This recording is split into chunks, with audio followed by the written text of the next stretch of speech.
New details are emerging tonight about a former Saanich Police Reserve constable who is accused of faking his credentials. Jason Walker faces charges of fraud and impersonation.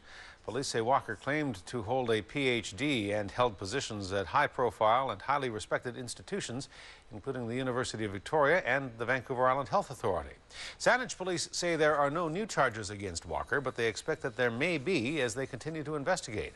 They are now going over testimony he gave as a reserve constable, including an impaired driving case. Stephen Andrew reports.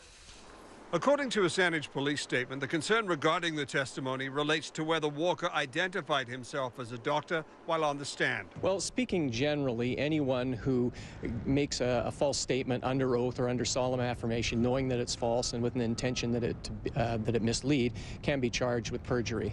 I don't think it's a charge that we see extremely frequently. It's a significant offence. It's an indictable offence, and the maximum penalty is 14 years in custody. A News has learned Walker testified at the trial of a man charged with impaired driving and failing to remain at the scene of an accident. Saanich Police say Walker is not a doctor, but the trial judge, Evan Blake, believed he was. In his reasons for judgment, Blake says, quote, Walker is a trained medical doctor who is permitted to give helpful evidence on matters of human physiology and injury to the human body.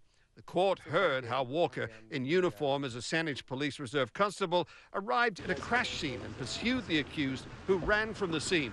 Walker tackled the accused and handcuffed him. In his decision, the judge raises concerns about Walker's testimony in the case.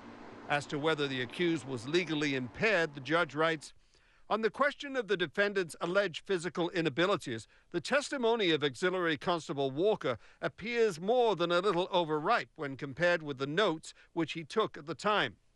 The judge also has issues with Walker's testimony. The defendant was so unruly or perhaps so uncoordinated that the assistance of a second constable was required to stuff him into the police car. But Jason Walker later testifies the defendant was cooperative and no trouble. Judge Blake calls the divergence troubling.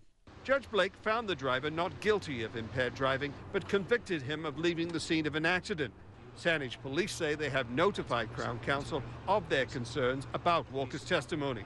Well, at this point, we have not received any investigative report from the police. I understand the police have provided some information to Crown, but we haven't received a report yet.